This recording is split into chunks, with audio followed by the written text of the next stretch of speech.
its sponsors, staff, or management. You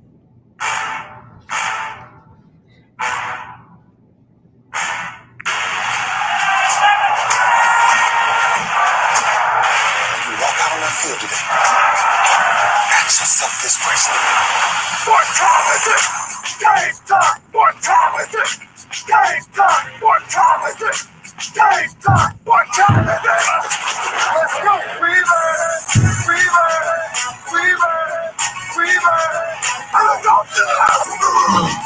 I'm going to the house! When I step on the field, I send one message. This is what it feels like. This is what it feels like. Football is getting hit. That's it. It's gonna be football now. What time is it? Game time. What time is it? Game time. What time is it? Game time. What time is it? Let's hunt now. Let's hunt now. Let's go. Let's hunt. Weaver. I'm going to the house. I'm going to the house. We're talking about the Jets like we're talking about the Saints. You know, all this trying to be the Miami Heat of football. Yeah.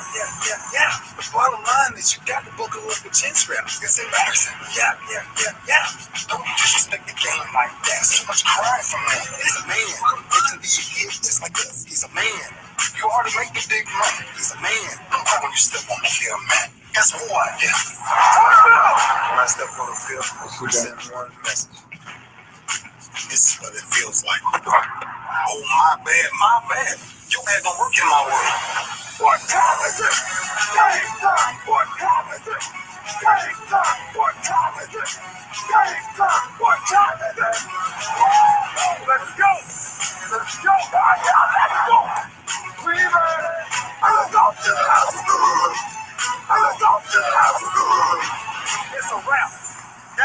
I know this game is just getting started right here on the lunch break on the legendary KYOK and the all-new 92.3 FM. It is our Freestyle Friday. Got special guests going to be joining us, but hey, listen, I got to get into that football game last night. One of the better Thursday night games in a long time. It had action. It had excitement. It had, oh, no, I don't believe that happened. It said, what? Had some what? And it had some, that's Tom Brady. So all of that, we'll talk about it in just a minute. I got to get a break going. Willie Gibson, I almost called you, man. I almost called you, brother. Willie said, please don't. Don't do what? Don't do what? What don't you want me to do, Willie? Willie, call me before my guest comes in. She's at 12:20. Call me, Willie. Let's talk. Let me take a quick break. Be right back. More prizes and more winners. You are a winner. Yay! Let's get up mornings. Hello, who is this? This is Leanna, Hi, Leanna. Where you calling from? Houston, Texas. Houston, Texas. Town. Leanna, what is the word of the day? Party, join the party, y'all. Hey! Congratulations. You win $100 in Erica Campbell's cash and a chance for a trip for two to fly away to Atlanta. Airfare, hotel, ground transportation, and a chance to meet and greet some of your favorite gospel artists. How you feeling? I'm claiming that too. Come on. That's right. Now tell us, what show just made you a winner? Get up mornings with Erica Campbell. Woo! Show me. Congratulations. I have so many friends that I know.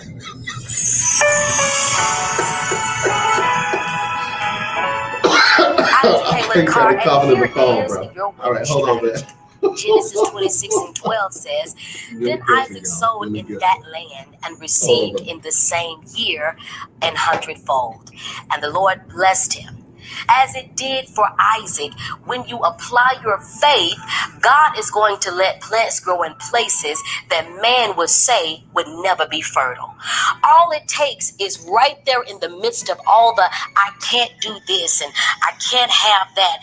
You got to trust God's voice. And at that moment when he speaks, sow your seeds. At that moment when everything is working against you and all the negativity is coming against you, God is going to prosper you. What are you believing God for? I believe that when you work your faith, it is guaranteed.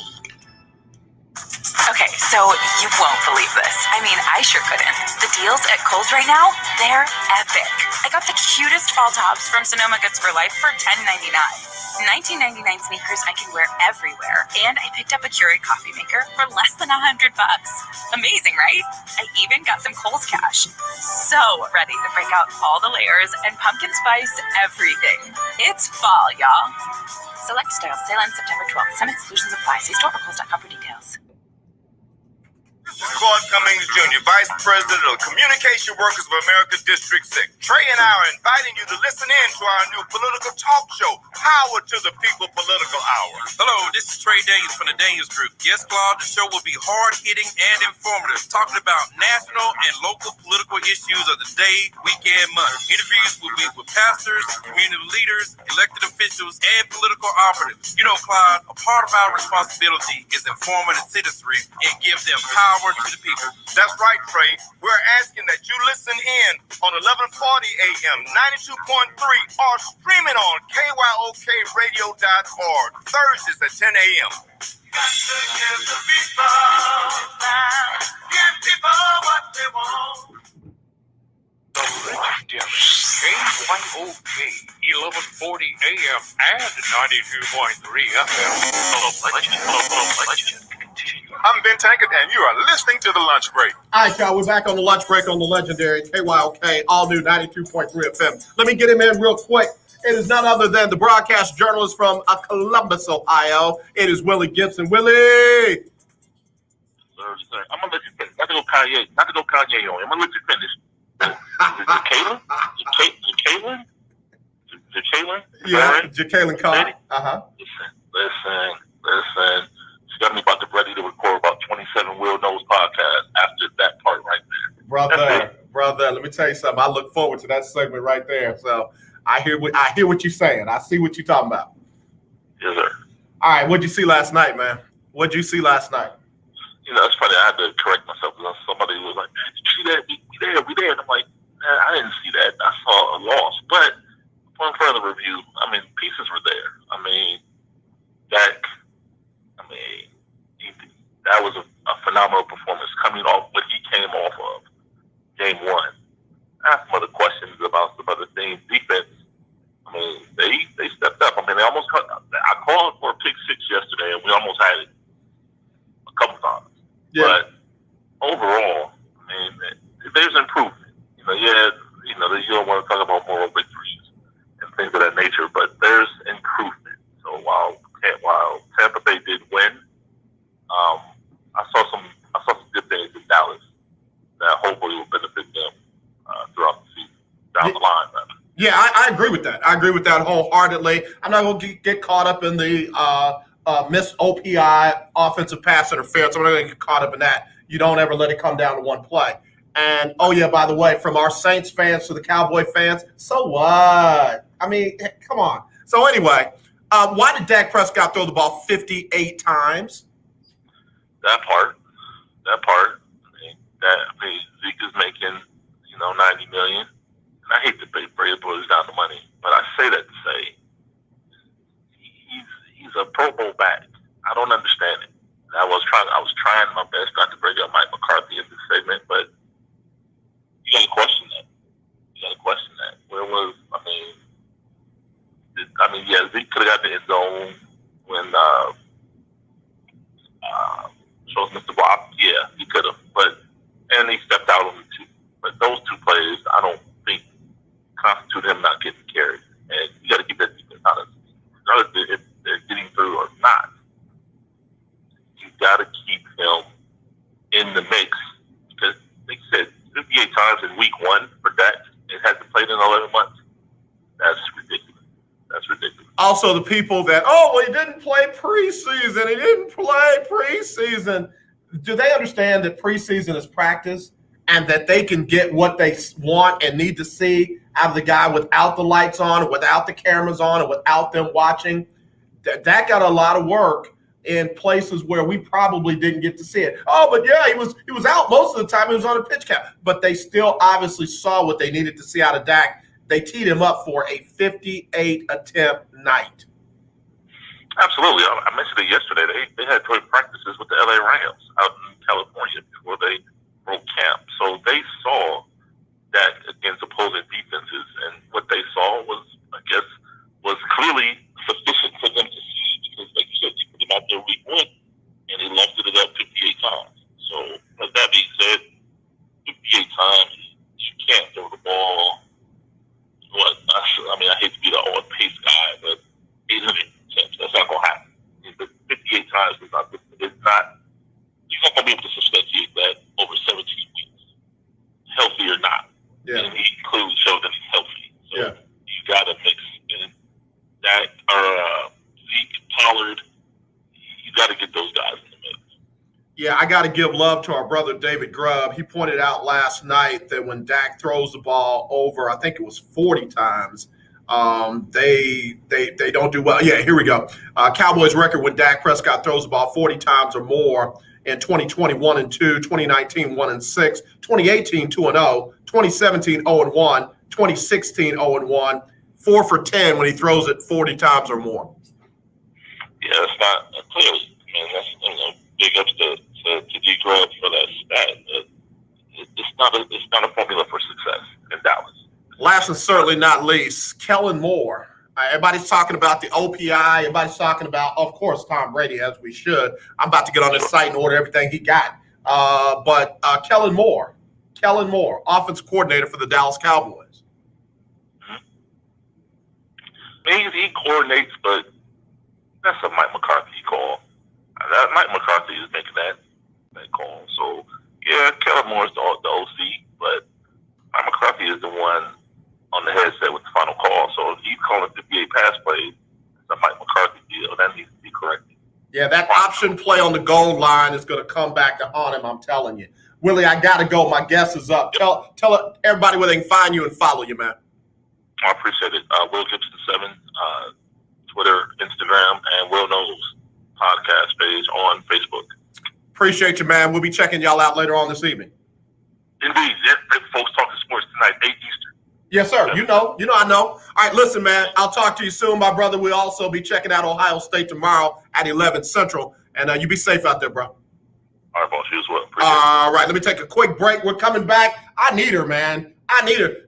Look, Kimberly Jackson, Kimberly Michelle, she's up next, and I need her, man. She's going to talk about surviving dating in this narcissistic society, era, date, period, you name it. I'll be right back right after this on the lunch break on the legendary KYOK and the all-new 92.3 FM. It's Freestyle Friday. Tune in to Table Talk with your boy, TD Blackshear, every Tuesday from 10 to 11 a.m. on the legendary KYOK, 1140 a.m. and 92.3 FM. Hey, how are you? Good, how are you? In need of tires? Check out OMG Tire Services and more. I'm New doing and well. used Thank you for tires, making all time the out of your main brands busy you desire. Located Yeah, I'm actually on my lunch break, so. Okay, I'm going to hit Give it them a quick. call at 832-767-3211. Top-notch service from beginning to when you're done, get your car hand washed inside and out at OMG Tire Services and more. Located at 3126 Tidwell between 59 North and Jensen. Call 832-767-3211. That's 832-767-3211. Conveniently located on the north side. The legendary KYOK 1140 AM. The legendary KYOK 92.3 FM. Radio stations in one. Hi, I'm Larry Scott, host of the Not So Christian and Me Show. Join me Saturdays for great fun, interviews, music, and the latest news surrounding our world today. We are the show that cares to hear your voice and opinion with real conversation in a no judgment zone. So join me Saturdays from 1 to 2 p.m. on the Not So Christian and Me Show, right here on the legendary KYOK Radio, 1140 AM, and the all-new 92.3 FM at KYOKradio.org. Beautiful people, this is Major. This is why I love you on the lunch break. All right, y'all. We are back on the lunch break on the legendary KYOK and the all-new 92.3 FM. Streaming live, KYOKradio.org, Facebook, and YouTube. And ladies and gentlemen, I got her. I needed her. We found her. She was in the studio, last year before last, before everything hit. And now she is back. It is Kimberly Jackson, better known as Kimberly Michelle, Dating in the Age of Narcissism, a Single Woman Survival Guide. Why is single man not on there? Because we need it too. Oh, but it's all about men in there. I mean, the book cannot have been written if it wasn't for you all. You know, you all are the reason that the book exists. So kudos to the men. Yeah, I like that. I see what you did there. I see how you tried to turn that into a positive when we know it's a negative. Hey. But Kimberly. First of all, how have you been? I have been wonderful, actually. You know, pandemic has kind of put things on a halt as far as normal dating goes. But I mean, we still find our ways, even through pandemic times. Well, one thing this pandemic has shown us, and I'm just going to get right to the cup, there's some real narcissism out there. There are people who literally are all in it for themselves. I told them a couple of days ago, stop saying we're all in this together. We're not. No. We're definitely not. So the book is more prevalent than it ever was before. Talk about the thought, the premise, the vision behind this book. Well, initially when I wrote the book, it was out of anger, I would say. I was just writing to get out my frustrations, and I seem to write better when I am angry. I can go into a fury on the page. But it was intended to be written as a conversation between girlfriends, as if I'm speaking candidly to you, like, girl, let me tell you something, you know. Mm-hmm. So, and the feedback that I've gotten is a lot of people read it and say, you know what, I feel like you were talking right to me, because that's what I intended it to be, like I'm writing a letter to a girlfriend or whatever. But really what got me started on it was that I was having a conversation with a guy who was trying to rap to me one day, you know, and all of a sudden I can envision these red flags kind of flapping out of his mouth, you know, like on those old cartoons, you see things just coming out of, just flapping out of his mouth. And I said, you know what? I wasn't able to see these things before, but now I'm able to see all of these. Before then I'd have been like, oh, that's cute. Oh, that's this. Oh, this. No, it's not. That's big red flag, toxic, yellow, green, all those kind of flags just kept coming out. So I said, well, let me see if I can put this down in some chapters and educate some of my sisters and some of my brothers, you know, to identify themselves as red flag men, because I have had men who get mad at me about the book too. But I got a lot of support from men. Honestly. Well, you got my support. You know, I have the book. You know, you signed it for me. Thank you very much. You're welcome. But let's talk about some of those red flags. We got Kimberly Jackson, joining us here on Freestyle Friday. She's the author of Dating in the Age of Narcissism, a Single Woman Survival Guide. I know this is a sports talk show, but y'all know what we do on Freestyle Friday. Talk about some of those red flags that people don't pay attention to. Well, number one, I started off, number one is he's married and not to you. So number one red flag is a lot of us will, you know, go into a situation and a guy will tell us, you know, the things we want to hear, like, oh, well, we're separated, or we live in different homes, or even though we live in the same house, we don't sleep together anymore, or, you know, this or that. But it doesn't matter. He's still married. And as long as he's still married, that wife still has everything, all the benefits to him and benefits of that marriage that you don't. And a lot of the times people go through these situations where they're just taking a break. All marriages go through the highs and lows. And so, you know, you have to understand that sometimes a man is just trying to, you know, eat something different for dinner that night. I like the way you put that. That's very appropriate for this radio station. Yes, ma'am. He might have steak at home, but, you know, sometimes he might want a hot dog. Some chicken. So we have to be able to recognize that if he's not free from being married, then you need to not even deal with him, because it's not going to be good for anybody. And you know, the higher end of that spectrum is that to see yourself on the news and where you see a spouse coming back, you know, and having murderous situations, because a lot of times the man won't even tell the woman that he's married, and then the spouse will come back, and you know, all sorts of things happen. We see it every day on the news. Yeah, we got Kimberly Jackson, also known as Kimberly Michelle, joining us. She's the author of Dating in the Age of Narcissism, a Single Woman Survival Guide. And Kimberly, I'm going to play the male part, the survival guide for the men.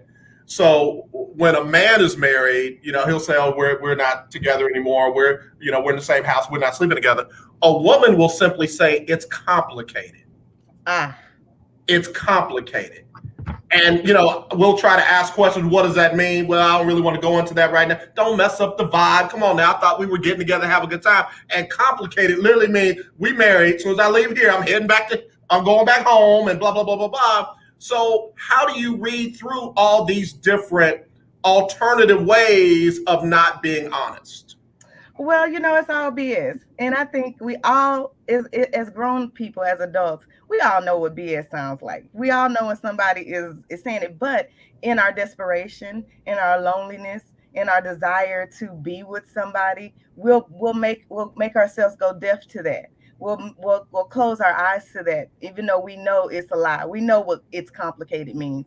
It means, yes, I am still with my man, my girl, or whatever, but I'm just looking for you to fill this space in the meantime until this works out or doesn't work out. I need to be doing something in the meantime, to maybe get my mind off of this or to go back when they make their decision. But ultimately, it's all BS. It's all a bunch of crap. And you have to really keep your mind together, even as men, because, you all can get a little weak below the belt and just and make decisions. You're not going to come out here talking about that. You're not. Well, y'all will make some decisions based off that, and y'all got to be strong too. And like, nah, she ain't gonna just take me for granted, just letting have myself be used. So have some self-respect about yourself too. To that point, when we see those definitive red flags, we've only talked about one. Yeah, we've only talked about one. What do you do when you see a big blinking neon red sign, red flag like that? Well, in the words of Ayala Van Zandt, when you see crazy coming, cross the street. Okay? Get out of the way. Just move around. It's so many other people that are open and ready to date that you don't have to put up with any kind of nonsense that you don't want to. And I don't care what they look like. You might have this vibe. You will find a vibe with somebody else. I promise you. You will find somebody even better because what's for you will be for you. That's okay? Right. These are the tests that come upon us. And those you have to look at and say, it's like, okay, why was I willing to go through that? Am I desperate? Am I lonely? Am I horny? Why am I making this bad decision when I know better? Yeah.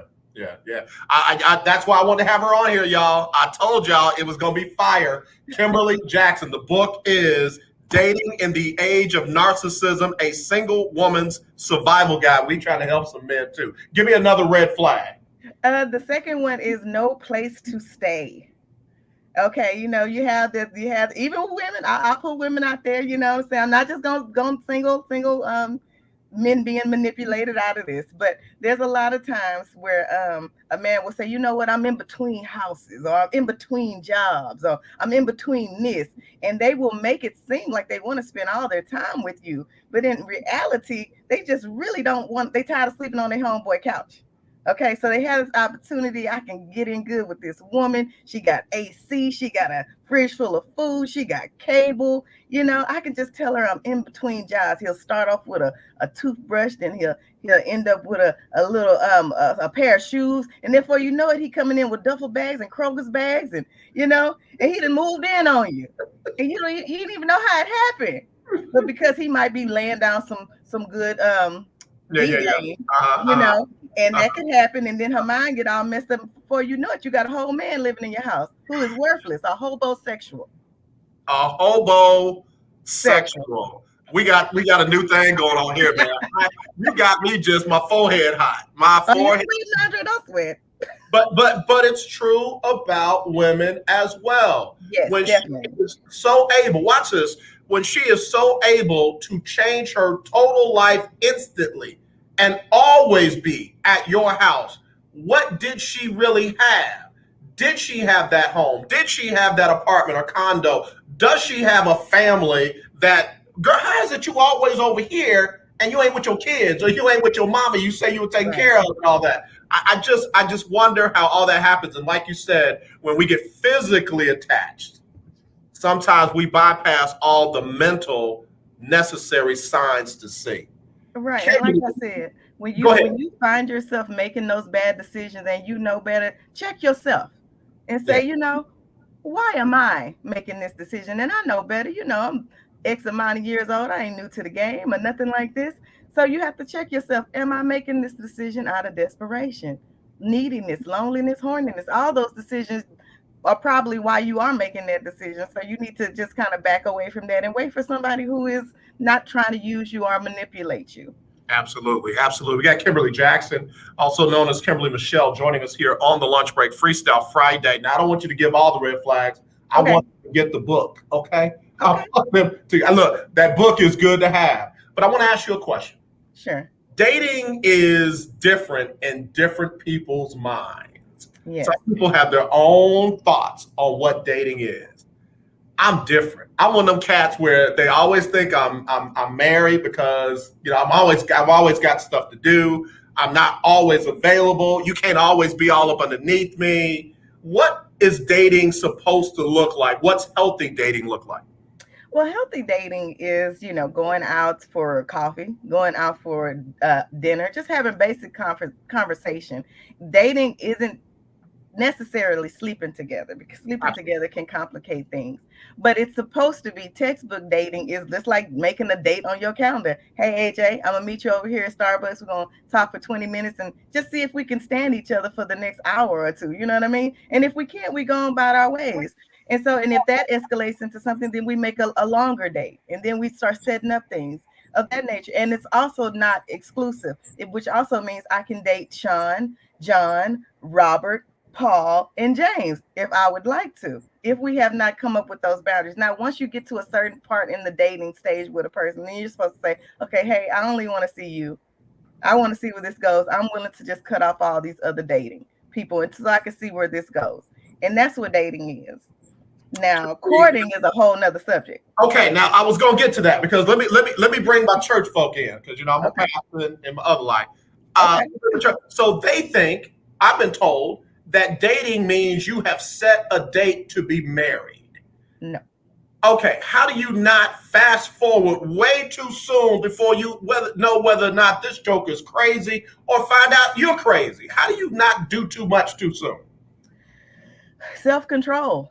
Yeah. Really self-control, back to us. Why? Because a lot of us jump into things very quickly, but just out of plain loneliness and excitement. You get excited when you meet somebody. Oh, wow, I've been looking for so long for somebody I get along with, I have this chemistry with, and they're attractive. All the combinations are matching, the lock is open, you get excited and you do want to give everything, but you do have to, kind of pull back, because people will reveal themselves. And that's what dating is about. After the third date, you'll know if the representative has worn off. You'll get to see that. So yeah, dating, like somebody says, for gathering information, it's like a scrimmage game. We're just gonna am I using some sports terminology here? Yeah, I like it. So it's just like the getting to know stage. You're just trying to see if we even mesh, if we even have some kind of compatibility, chemistry going on. It's really basic, get in and get out kind of thing. Kimberly Michelle, Kimberly Jackson, author of Dating in the Age of Narcissism, a Single Woman's Guide, Survival Guide. What's too much to share early in dating? Too much to share, I would say. Wait a minute. How much should you share early in dating? I think it should be like a nice little volley between each other. If they're willing to, open up some kind of a little bit of personal information, I would say really the top, things you're interested in, things you may not be interested in. But I definitely say too much to share is sexual history. Yeah. Okay. You shouldn't even really be talking about sex on the first date at all. Past relationships, I don't think that you should be talking about your ex-boyfriend, your ex-girlfriend. I think that's a bit too much. You can ask preliminary questions like, are you divorced? Yeah, I'm divorced. Okay, but you don't really need to know, the why, because it's over. It really doesn't have anything to do with you. But just saying too much, it's almost like going on a job interview. You don't go in your job interview talking about, oh yeah, I used to work at KYOK and they did me dirty, they did me wrong and all that kind of stuff, because that could be a major turnoff for the person that you're dating, because now you're going back and talking smack about, that previous employee. So it's the same kind of thing. Just kind of keep it reserved. Don't tell too much. I again like that. You were dead on it. So now this is a personal therapy session with me. So ain't nobody listening, just you and me. Okay. I don't like that part because you try to decide if you like me. I'm trying to decide if I like you. You want to know all my deep, dark secrets, and then you decide you don't like me. Now you walking off with all my deep, dark secrets. I don't need to tell you all my business. You don't. That's why you have to be able to keep some things to yourself. So I say, like I said, if the person who you're dating, if they're giving you a little bit of something, you can give them a little something back too, but not too much to where it's compromising you yourself. You have to understand, you don't know these people. That part. You don't know these people, and and I mean, you don't have to go in and say I'm an open book. Nah, close that book a little bit. You don't need y'all ain't even on chapter 1. Y'all in the intro, okay? You don't need to all the way be skipping to chapter 6 in the first 5 minutes. First of all, you might have somebody like this, just with their eyes wide open, and you probably won't see that person again. It's not deception, it's discretion. Okay? I like that. It's not deception, it's discretion, and that's a good one. I like that a lot. Kimberly, phenomenal. Thank you.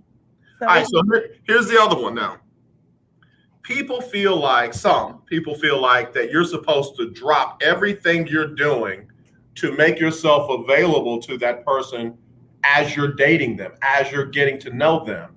Does that make sense? I mean, you got we grown. We're not 21, 22. We're not, just trying to find our way. We grown. We got real lives, real bills, real responsibilities. And some of it just like ourselves. So we ain't always making ourselves available.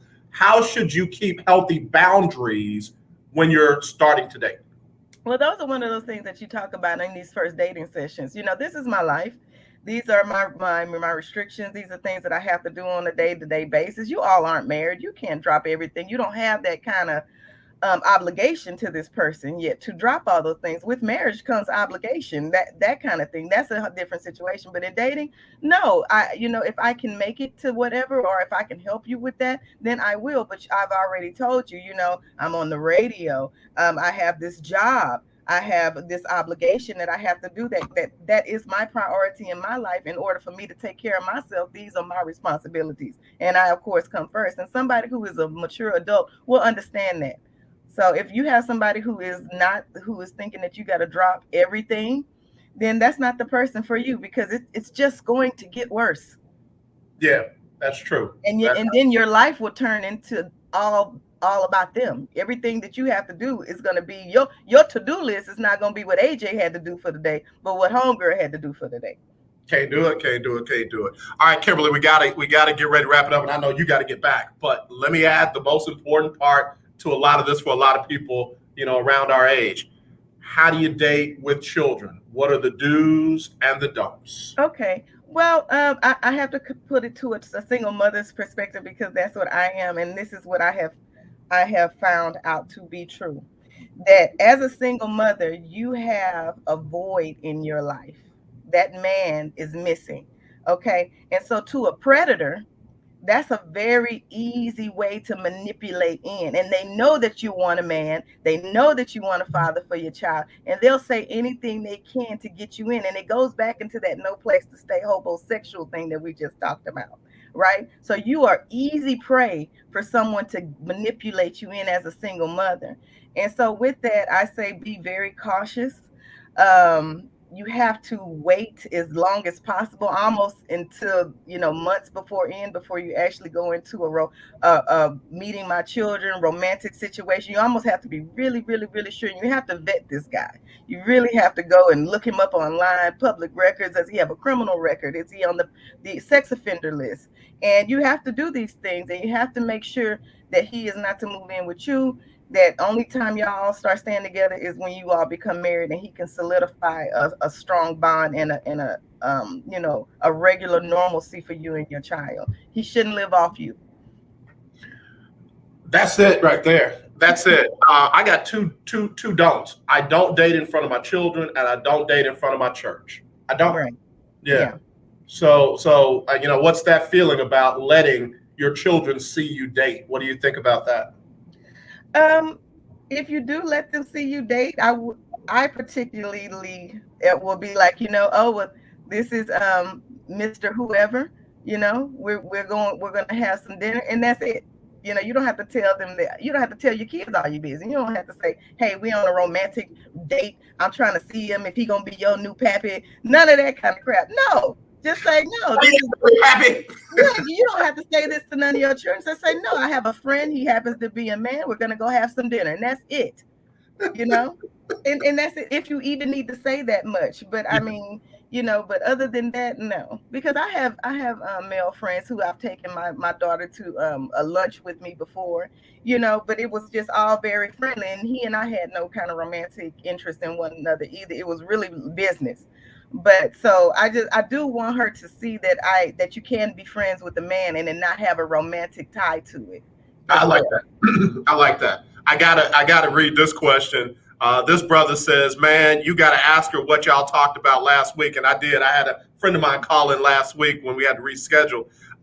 What about when you have somebody who has their friends too involved in y'all's new relationship? Like, girl, I don't like him, so now she start acting funny with you. Or people have too many opinions from the friend section on y'all's new relationship. You can tell your friends things, but you don't need to tell them too much, because ultimately you have to make your own decisions. Because I have been in a situation where I have said too much, and I have led a decision that that something my friend told me to pretty much knock a relationship out of the door for me, and it wouldn't have been something I would have normally done. But you have to keep your own opinion about yourself and make your own decisions. It's just like with family. You can't tell your family everything. You can't, because then it'll improperly influence you to make decisions. It's nobody's business but your own, because I know all my friends don't tell me everything about their relationships, as they shouldn't. As they shouldn't. I mean, what y'all have going on is y'all business. It has nothing to do with me. And so, and plus, nobody is going to view it the way you view it. Your business is your business. Now, if you want some information, you want to share what you're going through, then yeah, hopefully you have good friends who are not going to judge you and who are not going to make decisions for you. You have to be able to do this on your own. But just a little bit of information, but not so much. Yeah, because you can regret it. Kimberly Michelle, the author of Dating in an Age of Narcissism, a Single Woman's Survival Guide. You have to do a men's book. You got to do a men's book. I've been working on one for a while. Girls, and write a men's book about them. That's what you got to do. You just got to do it. Yeah, I do. I'm writing the foreword. Okay, I'll hold you to that. So Kimberly, where are you from originally? I'm from Houston, Texas. My family's from Louisiana. I was going to say, I hear the Louisiana all in you. The DNA is there, Cher. Oh, yes, there, Cher. Kimberly, tell everybody where they can find you, follow you, and where they can get the book. Okay, well, on Facebook, a page by the name of the book, Dating in the Age of Narcissism. There's also a shop button where you can shop and check out there if you'd like. You can go to Amazon.com, again, type in the name of the book, Dating in the Age of Narcissism, and it'll pop up. Or you can email me directly, Kimberly82@hotmail.com, and I'll send you out a book directly. So that's how I can be contacted. And you know how if anybody wants to get a book, and they can't find me, they can contact you as well, and me and you can hook that up. Absolutely. Kimberly, I know we're in that age where, folks are staying in still, and again, as they should, but people might want to reach out to you video-wise to get you to come and speak to their singles group or their women's or their sororities, or even some of the fraternities might want to reach out to you. So give them that email address again. Okay. Kimberly82@hotmail.com. Hotmail for hot author, man. I love it, Kimberly. Or you can go to the Facebook page and you can message me there. Just type in the name of the book. I have a whole fan page there for the book. You can message me there and we can set up dates, whatever you'd like to do. Kimberly, I love it, man. I'm so glad we were able to do this, and I'm gonna be in touch. I'm not gonna let that gap go through. Please don't. Not being connected. So tell baby girl I said hello. Y'all stay safe, and we'll talk to you again real soon. Okay. Thank you so much for having me on the show. All right, Kimberly Michelle, Kimberly Jackson, y'all, get the book, and let's get ready for that next one. Take care, Kimberly. We'll talk to you. Bye-bye. All right. Man, I love that. Dating in the Age of Narcissism, a single woman survival guide, Kimberly Michelle. And like she said, there is a page for the book. You got to get it. If you want to get her to come in, talk to your singles group. If you want to talk to her yourself, because, you know, I got some questions still. Listen, I'm telling you, she is phenomenal. I love that sports reference. Willie Gibson, did you hear that? She said it's like a practice game. It's like a scrimmage. I love it. I love it. Now, you married folks, don't be looking at us like we crazy. We need help. We need a coach to help us get this thing right. So Charlotte Taylor Made loved it. She's one of the biggest Texan fans I know. She loved it. Kimberly Negrete, she loved it. So and I know, man, this brother over here, man, he is going in. He's like, man, I needed that, bro. When is the men's book coming out? I'm going to stay on her to write that men's book. I'm going to stay on her to write that men's book because she does have a lot of insight into that. It's Freestyle Friday, so you know how we do. We like to shake it up a little bit. It ain't all things sports. It was a good game last night, though. Cowboys left too much time on the clock. I'm serious, man. 49 times Tom Brady has led his team on a game-winning drive with less than 2 minutes to go in the game. 49 times over his career. That's one of those things where you just got, whatever you got to do, you got to dare to do something different. Got to dare to do something different. Too much time for a player that's too good at that, even at 44. That's how old Tom Brady is. He took that time that Dak, Kellen Moore, and Mike McCarthy and them left him on the clock and said, I'll be right back.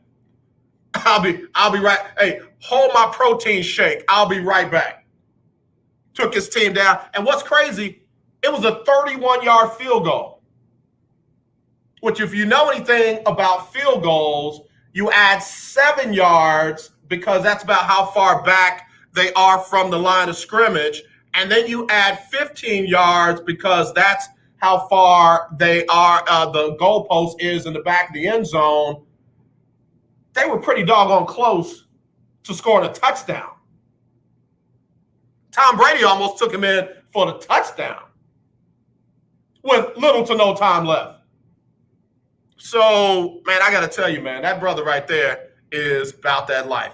All right, let me get ready to go. I got to get this quick commercial on. We'll come right back with more right after this on the lunch break. You got questions, you got comments about anything, it's Freestyle Friday. If you want to ask me about Kimberly Michelle, you can. If you want to talk about the game, you can. If you want to talk to your team, you can. Charlotte, you want to talk about your Texans? I want to hear it. We'll be right back right after this. Pay close attention to this message. Medicare has introduced some new benefits to help consumers during these cautious COVID-19 times. They realize many of you don't want to leave your home to visit a doctor. So now you can get a remote patient monitoring device shipped to your home at little or no cost to you.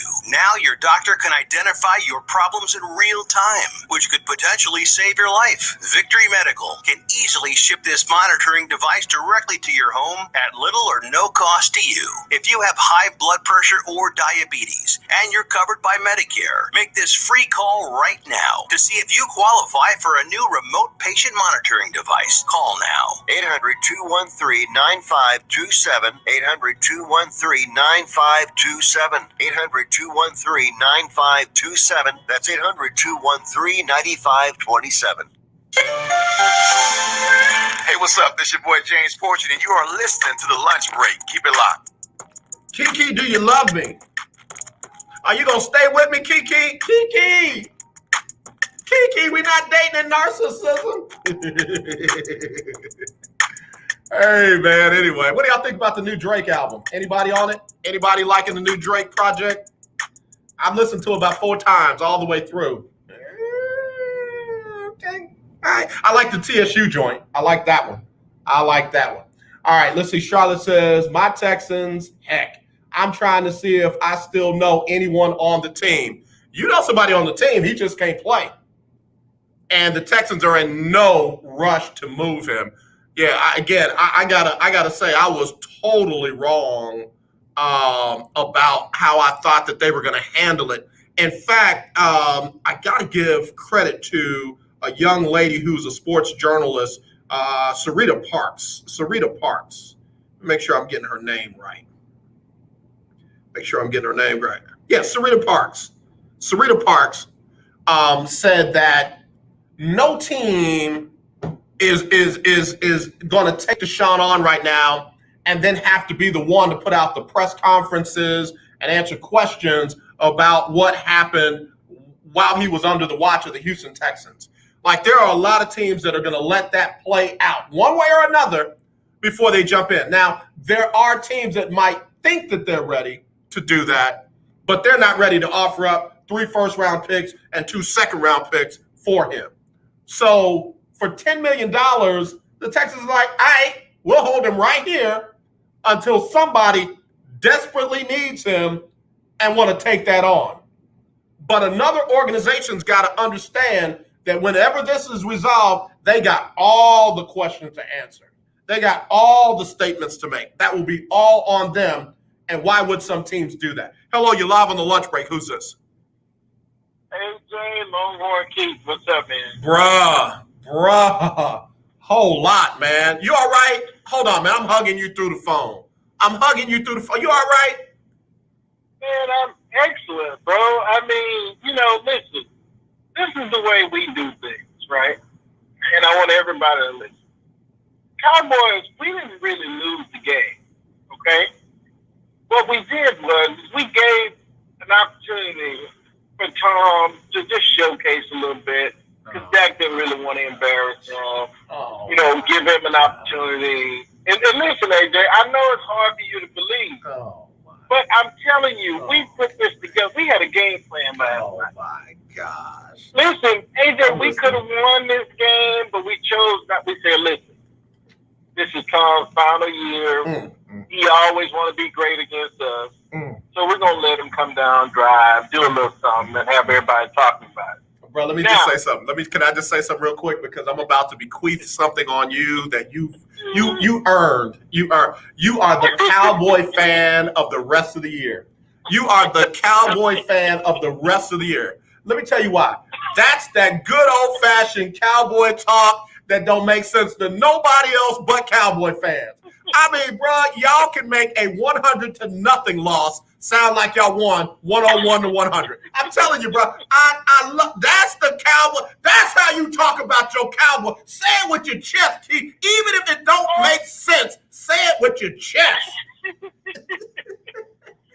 man, I was so hurt. I was just there. But I'm going to tell you, listen, that game after last night's game, the one thing I will tell you, I'm very encouraged for the season.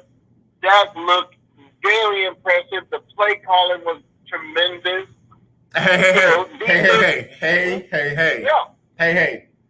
Kellen Moore channeled his best Bill O'Brien down on the goal line. That was some Bill O'Brien. That don't make sense. Play calling down on the goal. Now, up into that, I'll give you that. But there's something about being able to call plays inside and I'm not even talking about the 20, in like the 10-yard and in or 5 and in. It's a different level of play calling. Andy Reid and those guys are out of this world. Bill O'Brien, Kellen Moore, Steve Sarkisian when he was in Atlanta, those guys don't get it. Yeah, 100%. And listen, I'll tell you this. The goal line offense was not at its best, obviously, both execution and play calling. But I'll tell you, man, like one of the commentators said, truthfully, we look back at the game in the third quarter. Dallas should have been up. We left 7 points on the board because of field goals. Field goal is an extra point. You're right. Yeah, and then you turn around and you look at drop passes. I think last night, I forget his name now.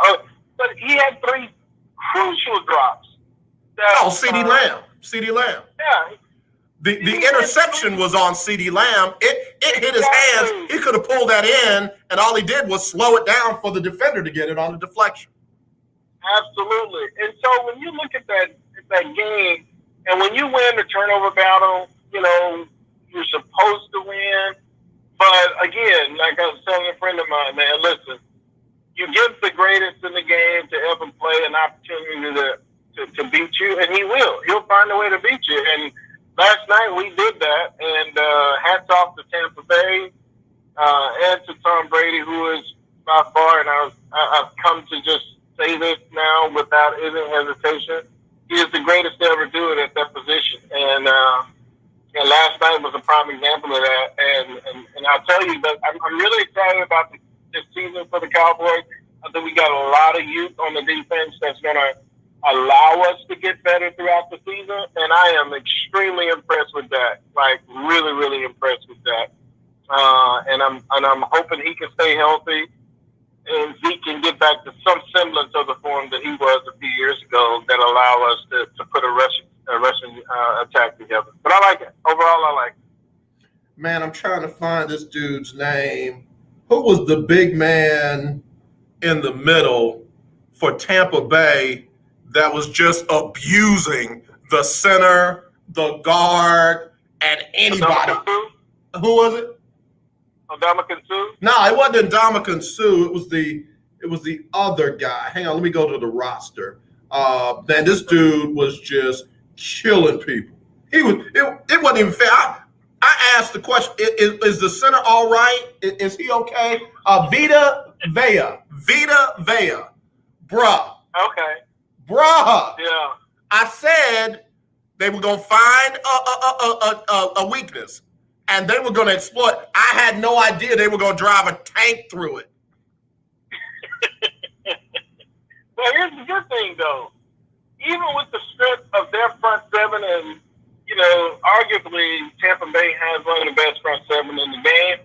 I loved Kellen Moore's play calling because he recognized we weren't going to be able to do a lot rushing the ball. So to spread them out the way he did on that first drive when they were pinned down at the 2-yard line, and get us, you know, get us some breathing room and allow the team to get some confidence. I thought that was phenomenal. Keith, stay right there. Let me hit the top of the hour, Keith. I'm coming right back to you. Stay right there. We'll be right back. The legendary 1140 AM KYOK Conroe and 92.3 FM K222CX Houston. The views and opinions expressed on all radio shows broadcast on KYOK are entirely those of the host, guests, and callers who are entirely responsible for all show content and do not in any way reflect the opinions of KYOK Radio, its sponsors, staff, or management. All right, y'all, back here on the lunch break on the legendary KYOK Freestyle Friday, streaming live, KYOKradio.org, also on Facebook and YouTube. And again, want to thank my first hour guest, Kimberly Michelle, Kimberly Jackson. Great stuff for those out here trying to date or those who ain't trying to date. And maybe that was reassurance that you don't need to be trying to date because, baby, this thing out here crazy. All right, let me get back to Longhorn Keith. He is the best Dallas Cowboy fan for the rest of the year. For the rest of the year. Because, baby, he came up with some of that foolishness that have you looking, bro, have you lost all your mind. But you know what? That's how the Dallas Cowboy, UT Longhorn fans do it. They will make you believe that they lost because they wanted to help Tom Brady out. Go ahead, bro. You all right? I'm good, man. You got to stay true to your team, man. You can't waffle off of anything. And then sometimes you just you gotta give the illusion and cause people to really think, because it really means, I mean, we just had a former president that did that on a regular basis. Bro, look, running a whole shadow government off of illusions. I'm just telling you. And look, I don't care if you don't like me for saying it, mind your business. It's Freestyle Friday. I'm going to say what I want to say. That man crazy, and everybody that follows his lies are crazy. So anyway, go ahead. Yeah, but back to that point, I thought that overall the game was great. I thought, again, it gives us hope going into the season. And now the expectations now are, can we continue to come out and play that way on both sides of the ball? And I'm just hoping, beyond hope, and I never wish anybody to lose their job, but we got to make some changes to that kicker. That's unacceptable, man. To leave 7 points out there like that in a game this crucial, I mean, it's only the first game, but it sets the tone for the rest of the season against the defending world champs. You have to come out. I mean, you think about it, and he made those field goals and, you know, minus a few of the other mistakes. I really believe by the fourth quarter, Tom Brady wouldn't have had a chance to do what he did because we'd have had a pretty sustainable lead at that point. That all we have to do is just play great defense. And the only one I'm not going to give you, Keith, Longhorn Keith joining us on the show. I'm going to let him tell you about his show in just a minute. Only one I'm not going to give you automatic was that 60-yarder. Let's say he misses that one. That's still 4 points that you left on the board, and that gives you what, a 3-point? I'm sorry, a 2-point win. A 2-point win. 2-point win. But remember what I just said before you came on. Tom Brady had him down. Somewhere inside the 30-yard line. Tom Brady had him down in there. Tom Brady's going for that end zone. And I got news for you. When Tom Brady's going for that end zone, eventually he's going to find it. He didn't take all the shots he had to towards the end zone because they didn't have to. They could win with the field goal. So unless you're up by 2 scores, and I'm talking about a touchdown and more than a 2-point conversion, bruh, you got to try and put them away with everything you got.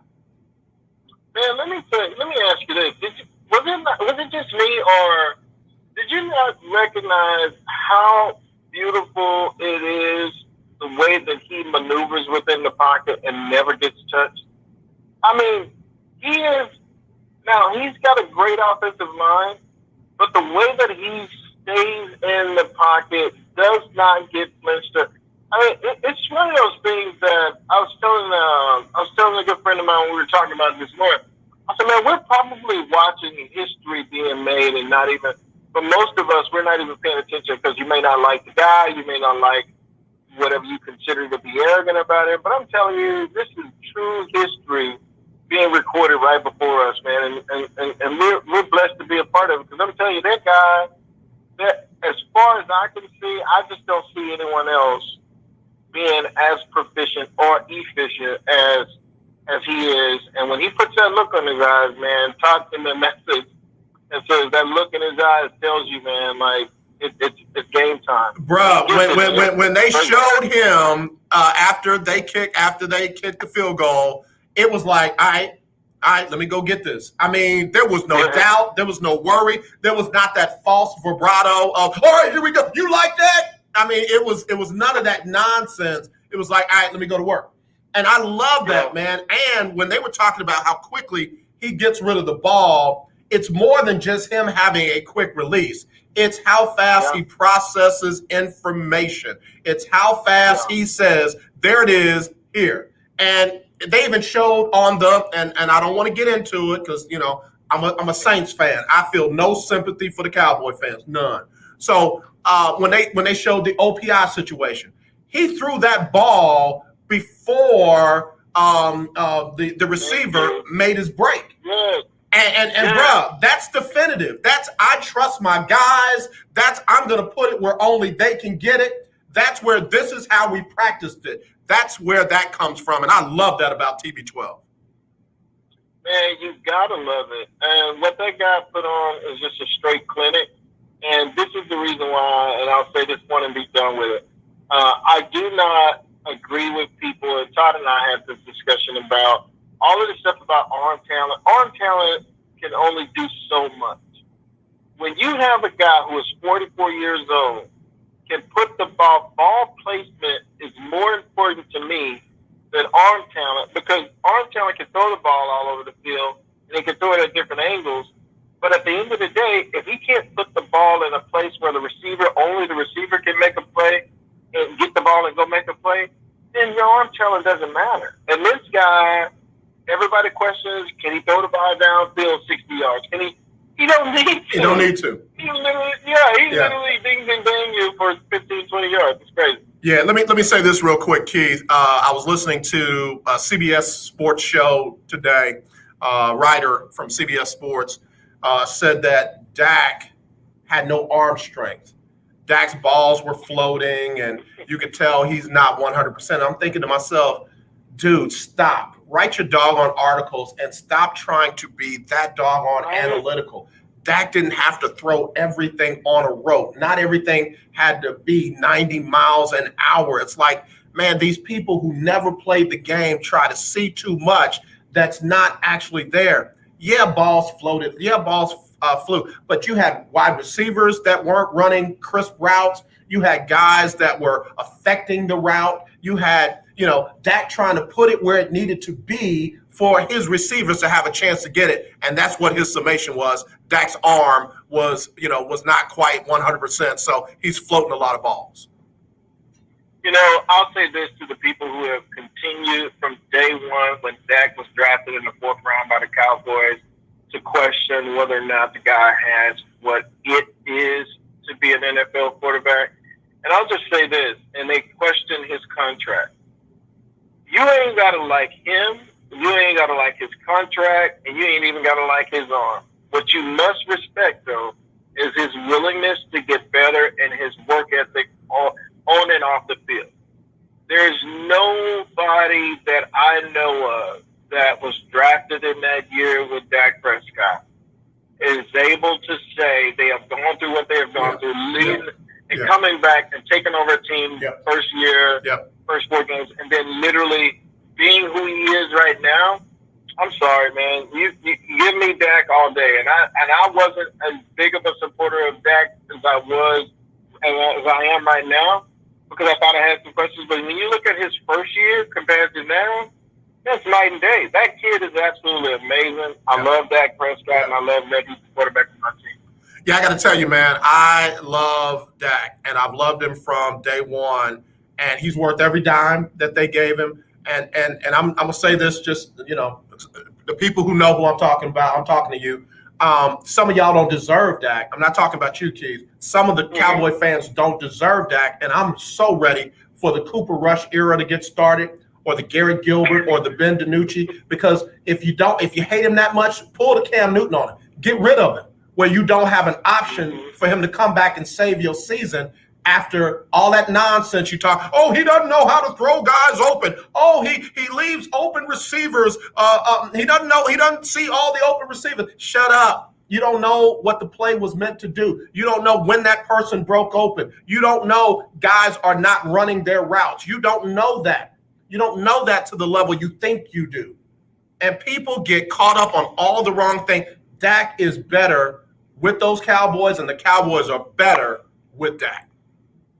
Absolutely. 100% agree. Couldn't have said it better. Dak is our quarterback. He's my man, and that's who I'm sticking with. Bro, tell everybody about your great show coming up tomorrow at noon. Yes, sir. So tomorrow, Coffee with Keith, man. We're super excited talking to a guy from Tallahassee, Florida, named Jason Card, who's also a part of Ology Brewery.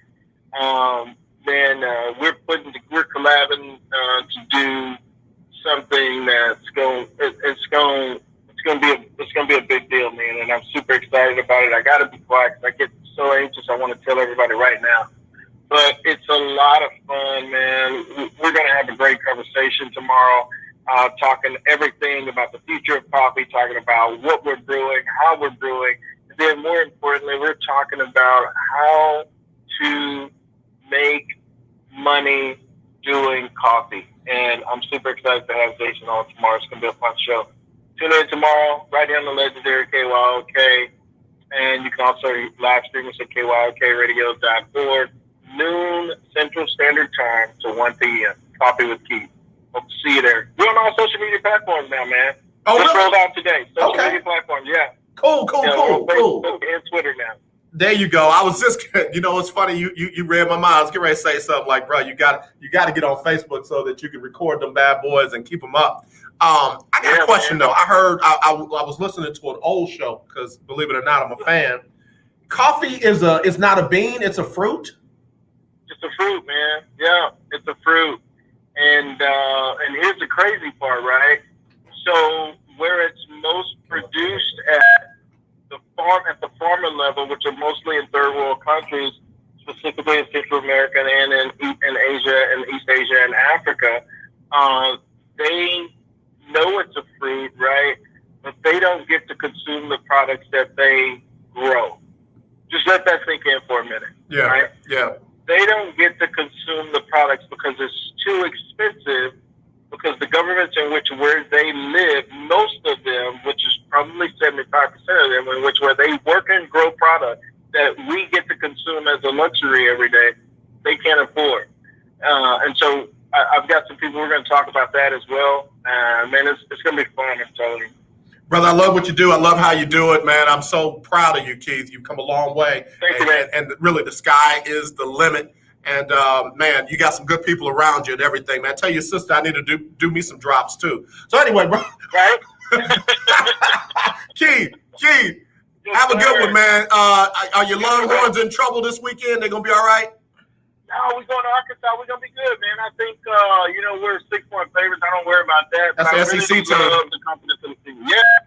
I love the confidence of this team, and I think we sneak one out of the SEC country in Arkansas. It's a sold-out game. We haven't played in Arkansas in a good little while, since Big 8, I think. And so it's going to be a fun time, or Big 12, I'm sorry. And so it's going to be a fun time, and I'm looking forward to sitting back and watching the game Saturday night, 6 p.m. Keep your phone on, because if y'all lose, bro, I'm blowing you up. I forgot, man. My phone don't work when we lose. This program go off like that. You and Tom both better not hide from me, man. Keith, I love you, man. We'll talk soon, all right? Love you too, man. God bless you. All right, y'all. Coffee with Keith tomorrow at noon.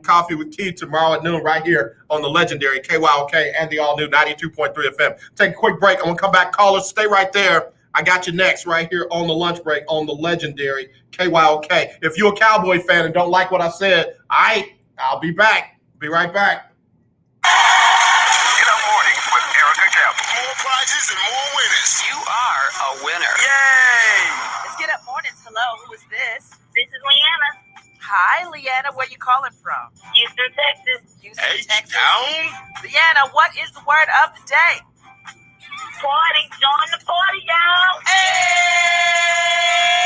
Congratulations. You win $100 in Erica Campbell's cash and a chance for a trip for two to fly away to Atlanta. Airfare, hotel, ground transportation, and a chance to meet and greet some of your favorite gospel artists. How you feeling? I'm claiming that too. Come on. That's right. Now tell us, what show just made you a winner? Get up mornings with Erica Campbell.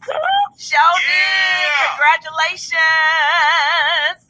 I have so many friends that I know. Are you paying too much for term life insurance? There's a tremendous price war among the major term life companies. Rates have dropped dramatically in the past 2 years. For example, a man age 45 non-tobacco user, $1 million of coverage is only $75 per month, level for the next 10 years. Or a man age 50 non-tobacco user can buy $500,000 of coverage for a monthly premium of only $110. Guaranteed not to change for the next 20 years. That's right, level rates for 20 years. And if you're a smoker, we have great rates for you as well. At the Term Lifeline, we specialize in policies of $500,000 and above. So if you're looking for new or replacement term life insurance, call right now for a free quote. Rates and availability may vary by state. Sample rate quotes are based on preferred non-tobacco underwriting exam required to qualify. 800-298-0139. 800-298-0139.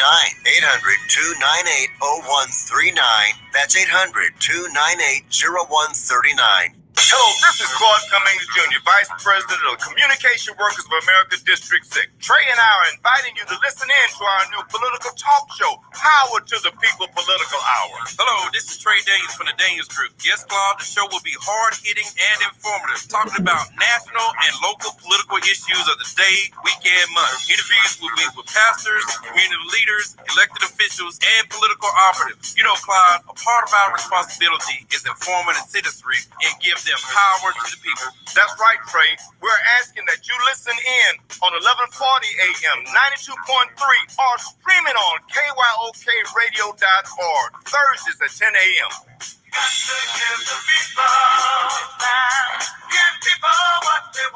The legendary KYOK, 1140 AM and 92.3 FM. The legend.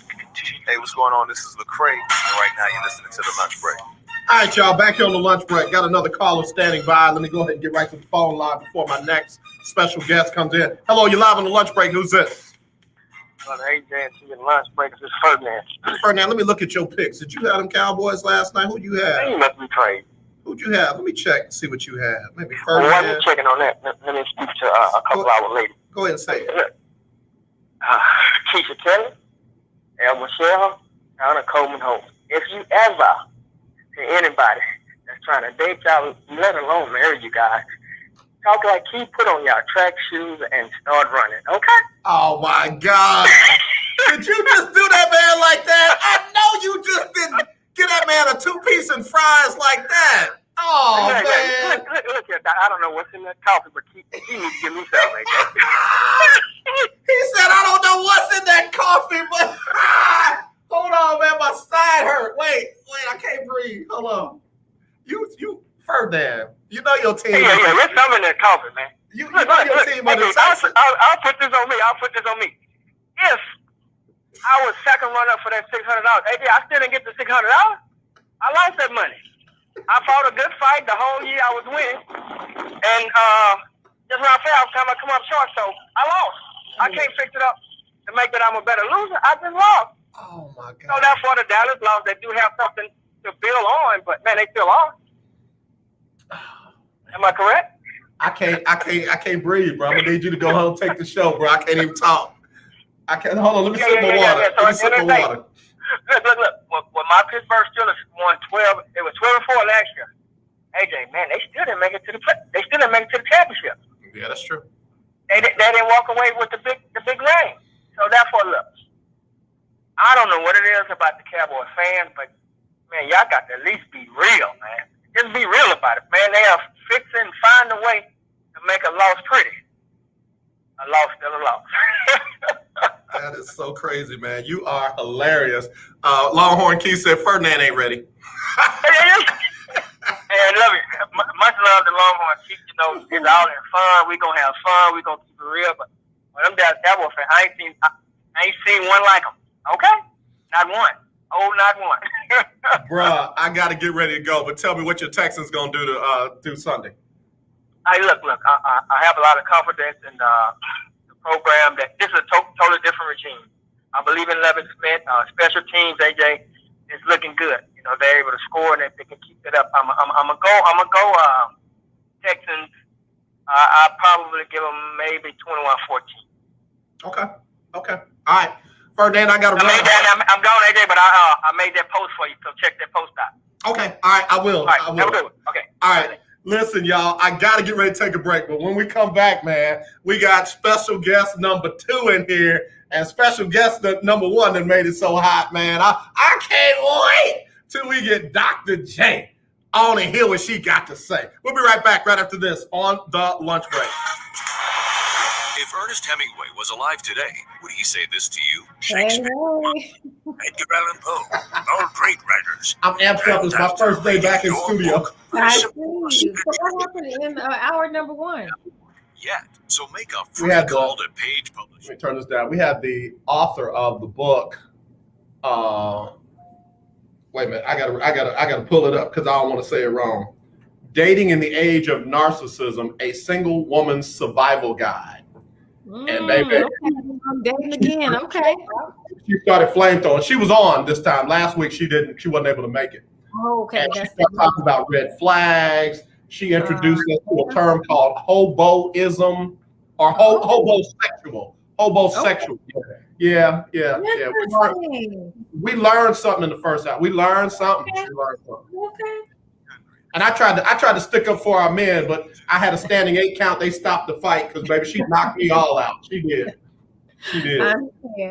I understand. Yeah. How you doing? I'm well. I'm doing well. I actually got 4 podcasts in the can this morning. So I know. So I've been like back to back. You better come through. You better send me some links or something.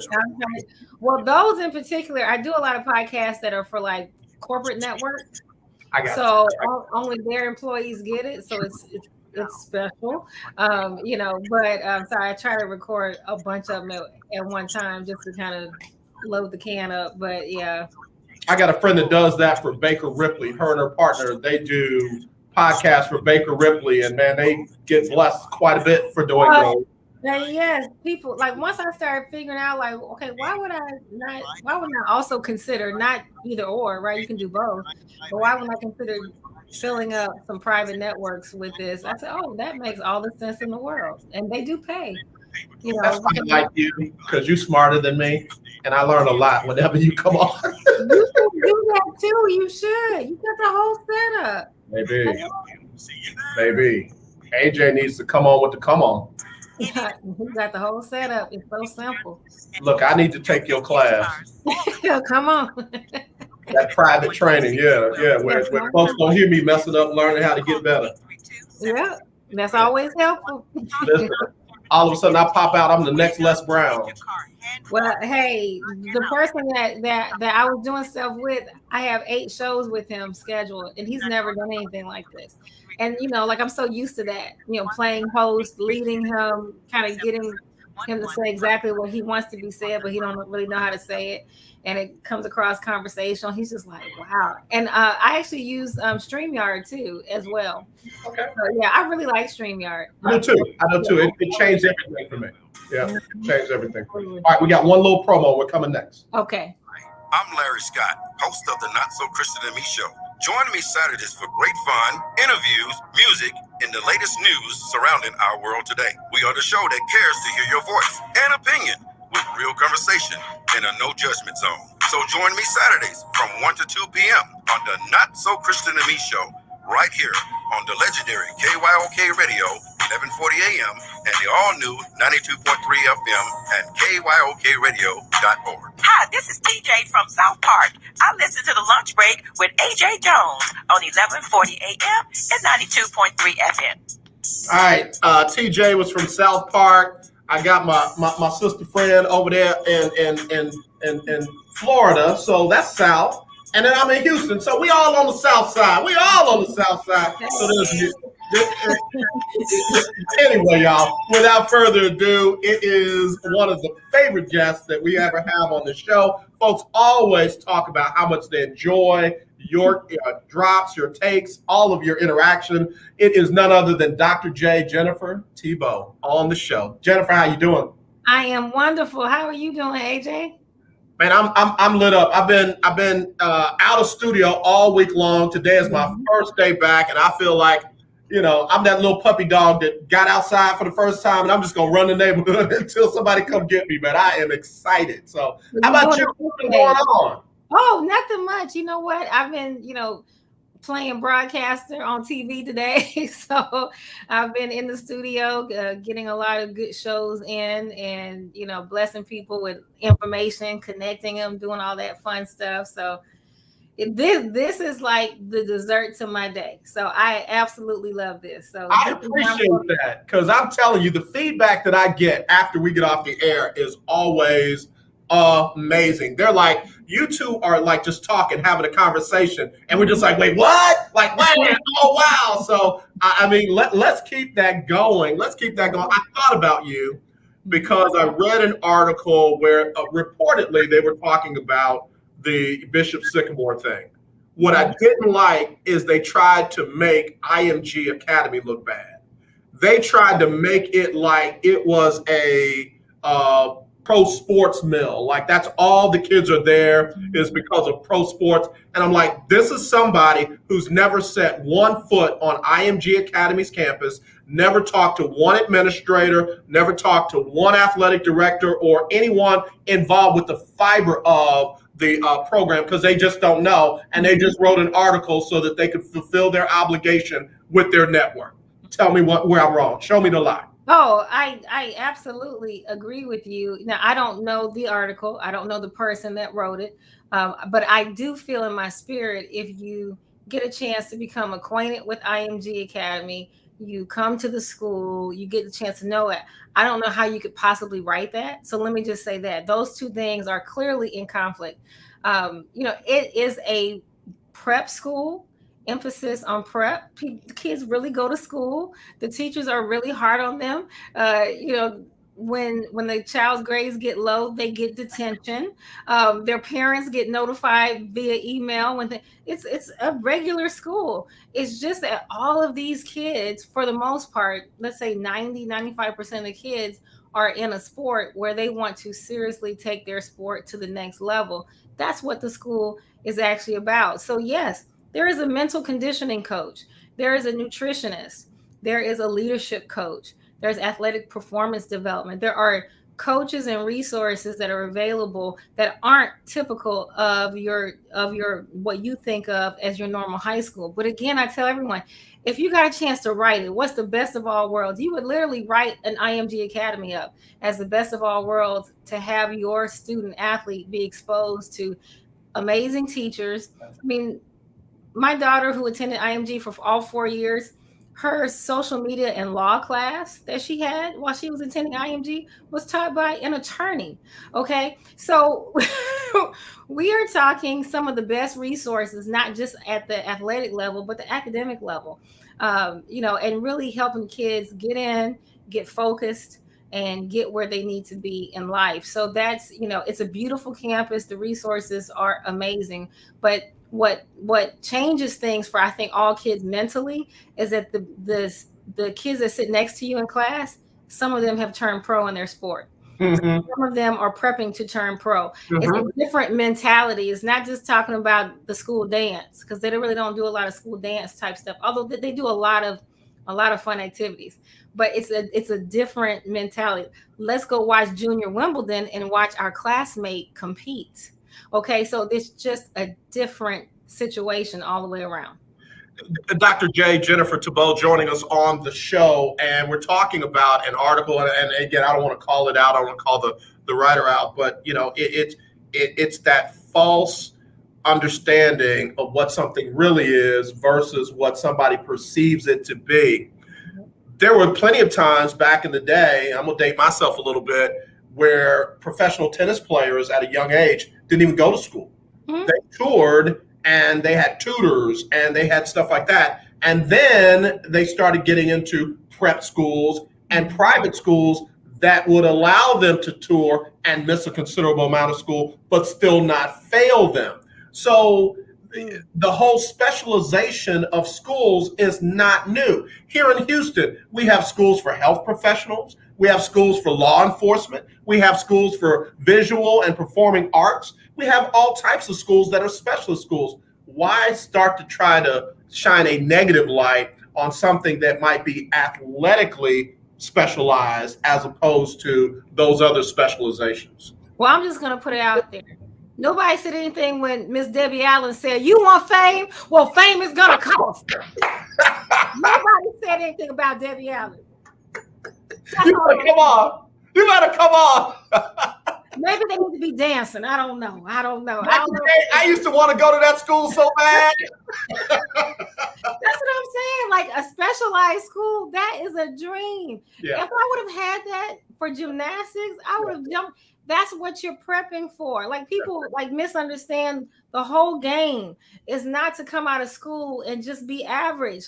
The whole goal is to come out and be extraordinary based on your talents. And so if there's a school that helps you get there, that helps you hone in on exactly what you need to be, so the next level you're equally able to be dominant, that's what you do. You're trying to be competitive at the next level. I mean, IMG today, the kids there, let's just talk football, right? Because that article was connected to the football team. The football players there, it's not about their competitiveness today. They're at IMG today to be competitive for tomorrow, right, for college. They're trying to be dominant at the next level, and that starts now. And if people don't understand that, it's one of those where I can't, I probably won't be able to explain it to you. You need to go visit the school and just get immersed in a different way to develop as a young adult. Yeah, we got Dr. J, Jennifer Thibeaux, joining us on the show for Freestyle Friday. I'm reminded of the interview that I did with Gabby Douglas's mother when she talked about letting her baby move out of her house, go all the way across country, and live with a family that she had to quickly get to know so that she could train for her world career sport. And that's what he said. My baby was training not to just be a good gymnast in the United States or in her local high school. She was training to be one of the best gymnasts in the world. And to do that, I had to allow her to go and do something different. Not everybody understands that mentality. I mean, I said, look, I brought Liz to IMG Academy at 14 years old. At 14, and I made my flight to be a 25-hour turnaround trip because I didn't want a mama linger. Oh, my baby, I can't leave it. And so flew in, got her dorm together, kisses, kiss and go line, and I was out there. But you back up in the 8th grade when Chris is actually the one that brought it up. He said, you know what? He was there recruiting football because he was coaching in college at the time. He said, this might be a great school for Liz in basketball. Click, pulled it up. I see it. My eyes get big. I'm like, this school's amazing. It looks amazing online. I show it to Liz. Her first words, you wouldn't let me go here. And my first response, yes, I would, but you have to want it. It can't come from me. It has to come from you. She's like, what do I do? I said, well, there is the link to the coach's email. Email the coach. Tell the coach your heart. Tell the coach what you're interested in and let it flow from there. And she sat down. She took about a day. She took a deep breath. I saw many times she was literally touching her heart, just, thinking, what do I want to explain to this coach of what I want to be when I grow up? And she poured her heart out and talked about her academics, her athletics. She sent links to her play, all of that, right? This is what we were working for whatever her next level was going to be. Yeah. She did that. Coach was on our phone in 10 minutes. Like, I got to have this. I've got to talk to this kid and this, that, and the other. And the coach actually was grew up in Plano, Texas, which is the city Liz was born in. Okay, what are the chances? Wow. And so it was like all lining up, highly experienced coach. She actually started the girls program at IMG Academy. This was her baby, right? And I looked at her, and we just had the same kind of what I call good Southern values. And I said, okay, she can be Mama Deuce, Mama number 2. Mm-hmm. I said, I feel comfortable with that. There will be a person that will love on her, but provide the consequences if necessary, and not just let her be any kind of way. And we're going to be a team, and that's the way we approached it. And so it was great. Communication, we were on the same page. I always knew what was happening. It takes a special type of relationship. That's why it hurts me when I see people write articles like that do not understand the bonds that get formed between the parents, the player, and the coaching staff to develop that player through the process, even when the parent's not there, because we didn't live there at the time. And there's a lot happening to a 14, 15, 16-year-old as they're developing, and now they're on their own. They've got a debit card. All these things are coming at them fast, but there's a support system, which is why a mental conditioning coach is beneficial, which is why a nutritionist is beneficial. These things are there to support, to guide in the right way. Dr. J, Jennifer Thibeaux, joining us here on the show. And that's such real information that parents need to hear and fans need to hear, because fans don't always understand. When you see a kid out there, young person out there on that field or on the court or wherever their expertise is, and maybe they have a mental lapse or maybe they have a bad play, you don't know all that might have gone into them getting to that moment, what sacrifices they and their family had to make. Oh, well, AJ, they know that when they sign up. No, it ain't always that simple. I got a question for you. Being a world-class gymnast yourself, how did you choose A&M over all the other places that you could have gone? Well, it's interesting. I had more of a all over the United States view. I did not want to go to school in Texas originally when I started thinking of schools, because I just wanted to get away. My parents were very strict. God bless them. And I thank them for that. But they were very strict. So I was like, I'm getting away. Leave my Louisiana brother and sister alone. Leave them alone. I was like, I'm getting away. And so I literally would throw stuff away from schools. But because I was like in the top of my class, I was constantly getting, stuff in the mail. And then I got accepted in the MIT. And so it was like, okay, because I thought I wanted to be an engineer at the time. So I thought, okay, well, MIT is pretty darn good.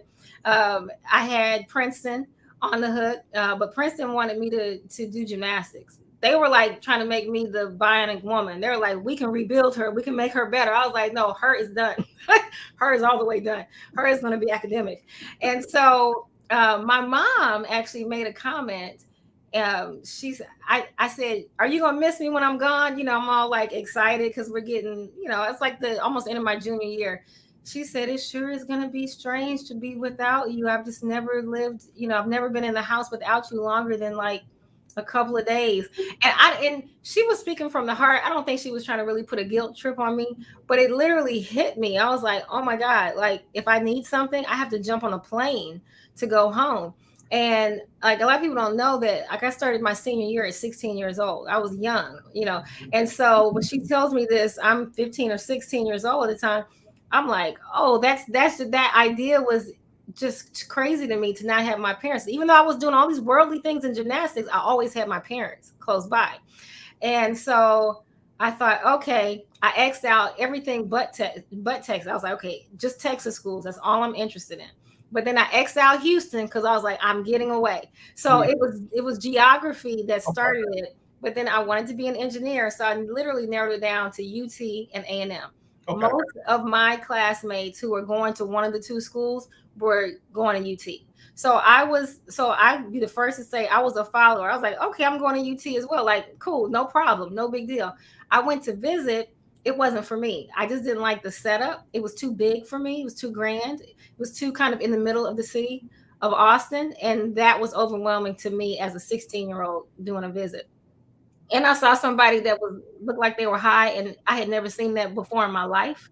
And so that was actually frightening to me.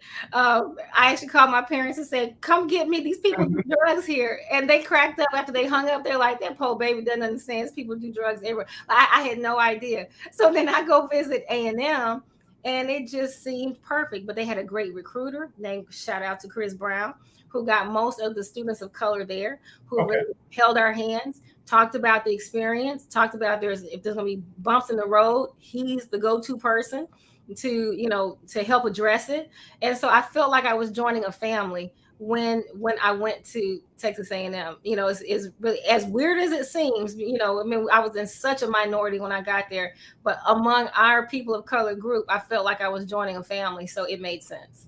That's a really good statement, because that's what I experienced at Tulane. So few of us there that we were definitely a family. In fact, some of my closest college friends are still from my experience there at Tulane. A lot from Xavier, because I spent a lot of time on Xavier campus, even though I didn't go there. But yeah, I can relate with that. I'm glad you shared that, because as Kim DeGrette said, best fit is so important for competition.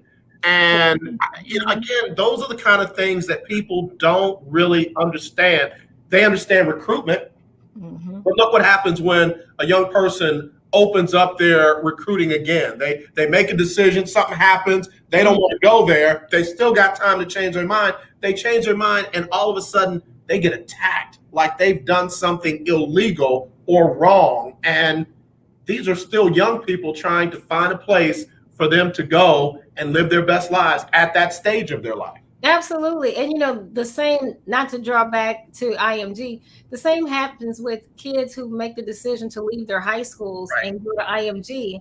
A lot of those kids, not just necessarily football, but different sports, a lot of those kids experience a little bit of level of hate, because now when the child gets recruited for college, their high school becomes IMG Academy, not the high school that maybe they started with. Most kids don't do 4 years at IMG. They do 2 years, some even just their last year. And so, there are some high schools that were great. I made you grow, I made you wonderful. Now you go get all the shine at IMG. I'm like, well, the goal is about the child, and the goal is about getting that child in the best position possible. And people shouldn't take offense to that, because a fit is a fit, and you may never see why it's a fit, right? Like people may have never understood, but I say this all day. With all that I experienced at Texas A&M in particular, between being a student activist and my father passed away while I was at A&M, I needed that family. I wouldn't have made it at a school where I didn't feel like I had a family around me. I just absolutely would not have made it. I needed people to lean on those times where I felt weak, and that was important. Even though I didn't know how important it was going to be, I didn't know I couldn't predict those events, but God makes a way and puts you in the right spot. But yeah, I don't know why people feel the need to want to dictate where somebody else should go or what they should have done. It's like you're really not in their shoes. Yeah, yep. And oh yeah, by the way, that fandom doesn't come with ownership of that young student athlete. Exactly. Yeah. Ownership is the perfect word. I don't know how fans start owning the athletes that they cheer for. Yeah. I don't know how that happens internally. Like I watch a game and maybe I've just never been that much of a fanatic. I don't know. But to see people crying and praying to God on a win for a sport, to me as a fan, I just like you see them paying the audience and I'm like, and it'll be little children, which means that was taught to them, right? Like they didn't come out the womb praying for the Pittsburgh Steelers. Like, that was taught to them. And I'm like, there's something wrong. Like you're sending a prayer, all the things you could be praying for, and you praying for this college win, or you praying for this pro game win. And you're going to be physically upset, emotional about it? That's. I mean, again, I never saw it from that perspective. I think I saw it, but I didn't pay attention to it. Mm-hmm. Yeah, that's deep.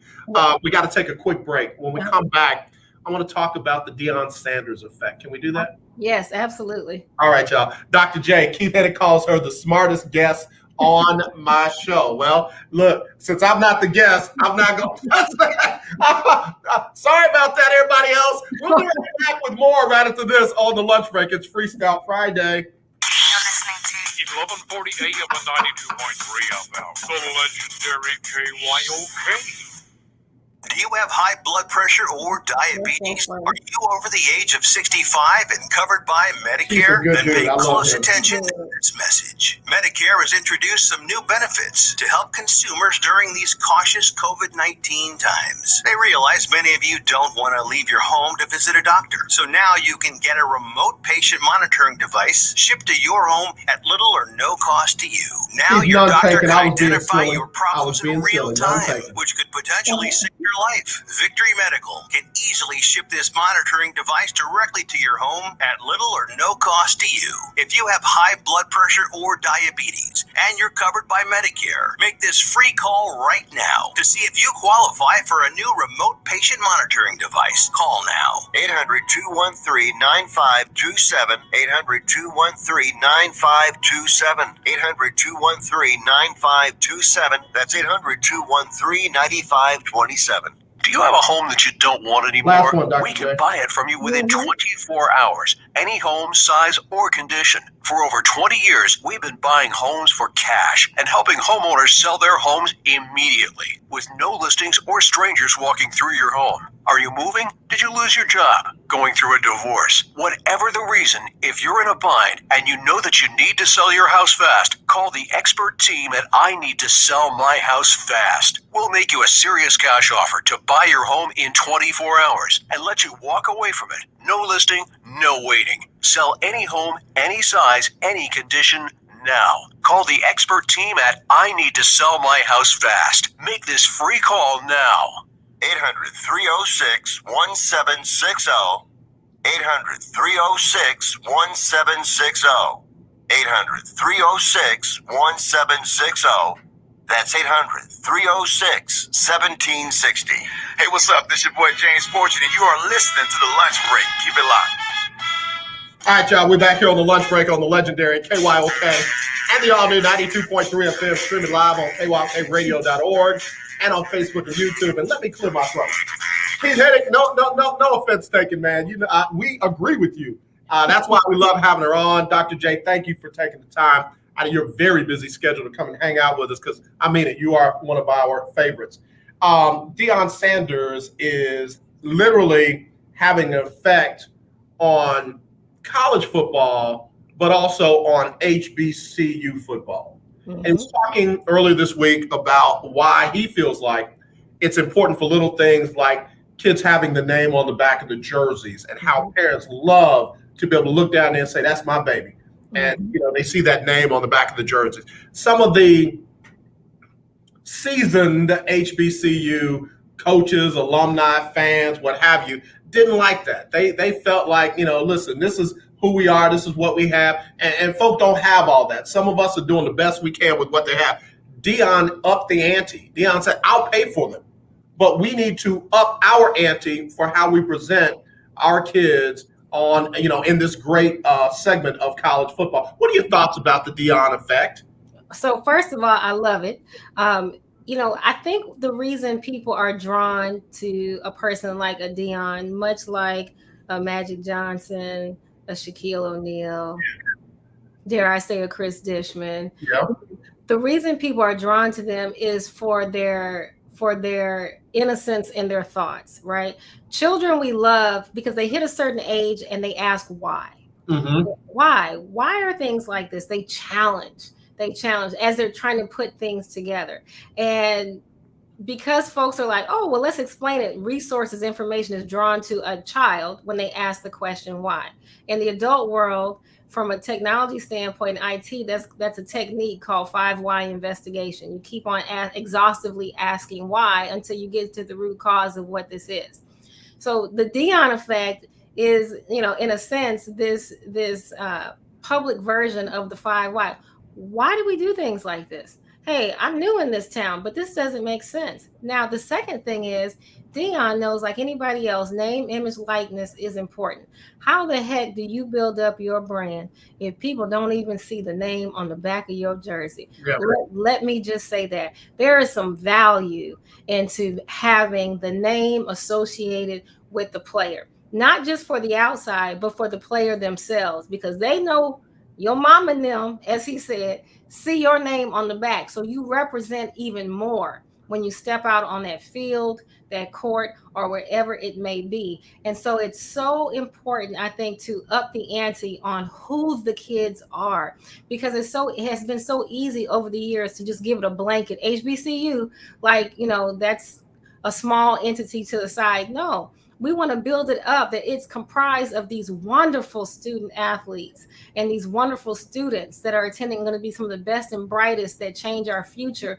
Say their names. I agree with it 100%. I think it is the best move that he could have made. And I'm glad he said, I'll pay for them all. Like, this is very small. He said, what is it, $5? Come on. What are we doing here? Why are we denying people the ability to help them build their brand up? Yeah, I got to agree with you on there, Dr. J. I'll leave the person nameless because they didn't call in, but somebody said, man, do we always have to come out of the mud? Does everybody have to be in the mud and pull themselves up from the mud in the HBCU ranks? And the answer is no. Mm-hmm. No. If there is somebody that's trustworthy, mm-hmm. that's a legit ally, somebody who really cares and not trying to exploit, that is saying, hey, listen, this is a better way. And folks, think that that's a better way, then let's go that way. And then if it's a resource issue and they're saying, I'll pay for it, then you're right. You don't have to suffer just so you can say you struggled and pulled yourself back up to do that. It doesn't have to be that. Absolutely not. And I mean, look, again, I go back to why do we know if you look good, you feel good?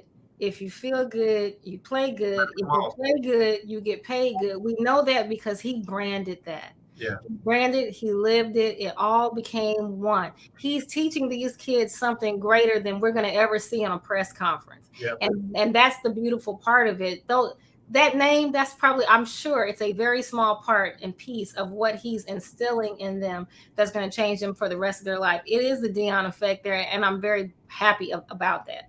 I am too. And, folks, and he ain't even winning. Listen, just because you're winning or losing doesn't mean that you can't make an impact on everybody by your presence. Deion has the ability to bring the attention, to bring the sponsors, to bring the dollars. Don't kill one because of the other. I love HBCU. I mean, I'm new to the party. Mm-hmm. Family all through HBCUs. But, man, let me tell you something. I know the other side of it too. And this is good for the conference and for the culture. Absolutely. I mean, look, my freshman year at Texas A&M, okay, most of my classes were 500 students. And there were maybe 5 to 8 students of color in the class. We all sat together, so it was easy to count 1, 2, 3. Okay. So I went back to Willow Ridge for homecoming, right? I was the homecoming queen, so I had to go back and do the crown thing. I went to TSU with one of my best friends from high school who was a freshman at TSU at the time. And I sat through her chemistry class. The teacher was African-American. All the students were African-American.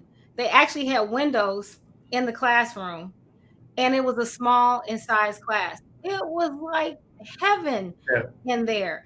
And I did not realize how much my soul appreciated that until I had been through a large conference room, large hall to teach, where teachers don't know if you're there or not, could care less. And here's this teacher calling the students by names.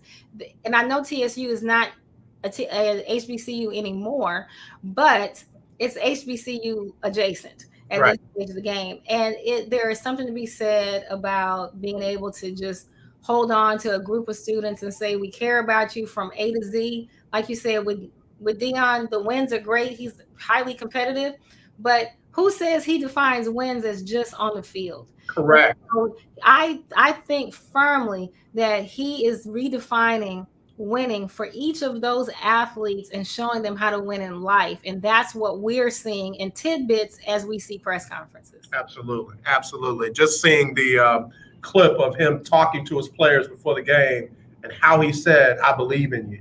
You know, don't nobody else believe in you. I believe in you. You know, I'm not saying other coaches don't say that. Come on, Eddie Robinson, come on, Coach Gaithers and Coach Odoms and Coach McNair, and I can go on and on and on. Coach Oliver over there at North Carolina Central. I know those guys care about their players. What I'm saying is it doesn't have to be, we can only show we care this much when you got the ability to show you care that much. Absolutely. Look, Chris had Dion at a camp in 2017. It was an all DB camp, right?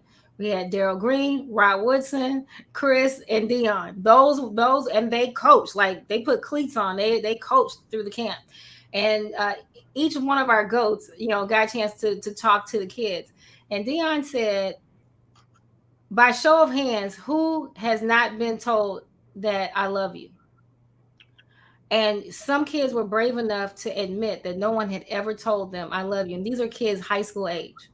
And he had them stand up and he told them, I love you. He said it. He said, if nobody else tell you, I'm starting this off for you now. Man.